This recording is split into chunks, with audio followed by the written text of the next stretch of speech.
pesona. Mantra apa entah yang istimewa, ku percaya selalu ada sesuatu di Jogja.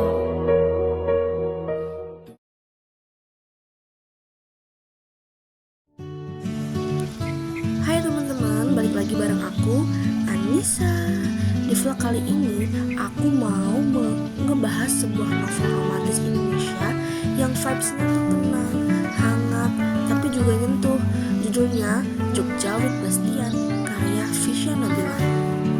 Buat kalian yang suka cerita cinta yang gak lebay, gak ribet, tapi dalam sejarah perasaan, novel ini bisa banget masuk list bacaan kalian. Jadi pastiin nonton video ini sampai habis ya, karena aku bakal ngebahas isi ceritanya, konfliknya, kelebihan, kelemahan, sampai amanatnya. Novel Jogja with Bastian ini menceritakan kisah dua tokoh utama, yaitu Sakura Adera dan Bastian Emilio. Tapi ceritanya gak cuma soal jatuh cinta aja, melainkan juga soal proses sembuh, berdamai sama masa lalu, dan belajar percaya lagi sama orang lain. Yang bikin novel ini beda menurut aku adalah latar dari kota Yogyakarta. Jogja di sini bukan cuma tempat kejadian cerita, tapi kayak punya peran sendiri. Suasananya digambarkan tenang, hangat, dan cocok banget buat orang-orang yang lagi pengen mata ulang hidupnya. Bahasanya juga ringan, jadi pas banget buat pembaca remaja kayak kita atau siapapun yang pengen baca novel tanpa harus mikir berat. Cerita dimulai dengan Sakura Adera, seorang perempuan yang datang ke Yogyakarta dengan membawa luka dari masa lalunya. Sakura ini tipikal orang yang pendiam, sensitif, dan tertutup. Karena pengalaman hidupnya bikin dia susah buat percaya sama orang lain, di Jogja, Sakura bertemu sama Bastian Emilio. Bastian di sini digambarkan sebagai cowok yang kalem, dewasa, gak banyak omong, tapi sebenarnya perhatiannya tulus banget. Dia bukan tipe cowok yang gombal yang kelihatan, tapi lebih ke sikap dan tindakan kecil yang bermakna. Awalnya hubungan mereka tuh biasa aja, bahkan cenderung canggung. Mereka gak langsung deket, gak langsung jatuh cinta. Semuanya berjalan pelan tapi pasti.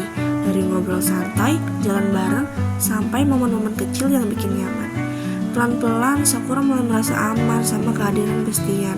Di sisi lain, masa lalu Sakura belum benar-benar sembuh. Jadi dia sering ragu dan takut kalau harus membuka hati lagi. Bastian juga punya masalah sendiri yang dia simpan rapat-rapat. Dua-duanya sama-sama memilih diam, dan disitulah masalah mulai muncul.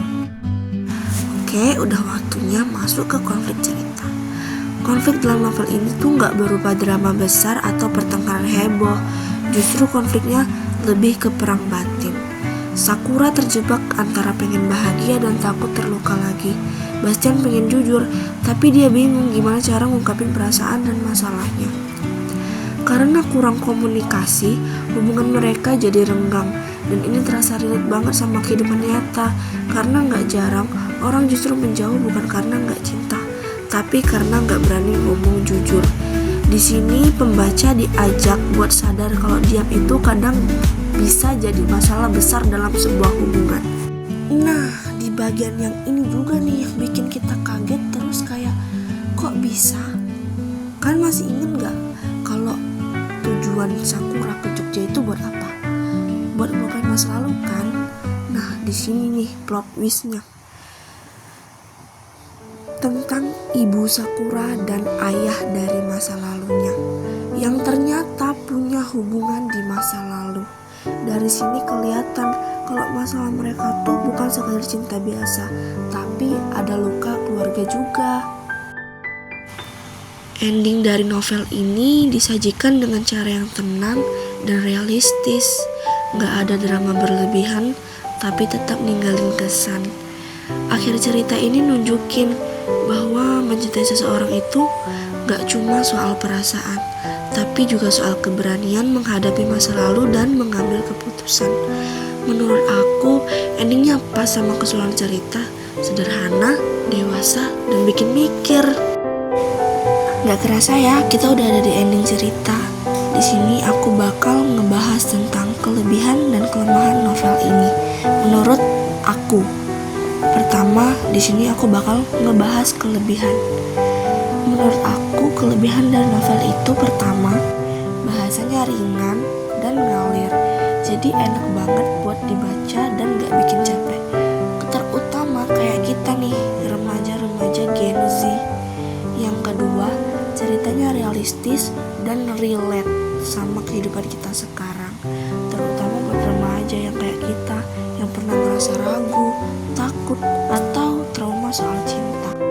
Ketiga, suasana Jogja yang digambarkan di novel ini itu digambarkan hangat dan nyaman, bikin pembaca tuh serasa ikut ada di sana, di kota Jogja. Dan yang keempat, pesan moralnya dapat, tapi disampaikan secara halus dan gak menggurui. Dan sekarang kelemahannya. Menurut aku kelemahan dari novel ini itu pertama, alurnya cenderung lambat karena terlalu fokus ke perasaan tokoh.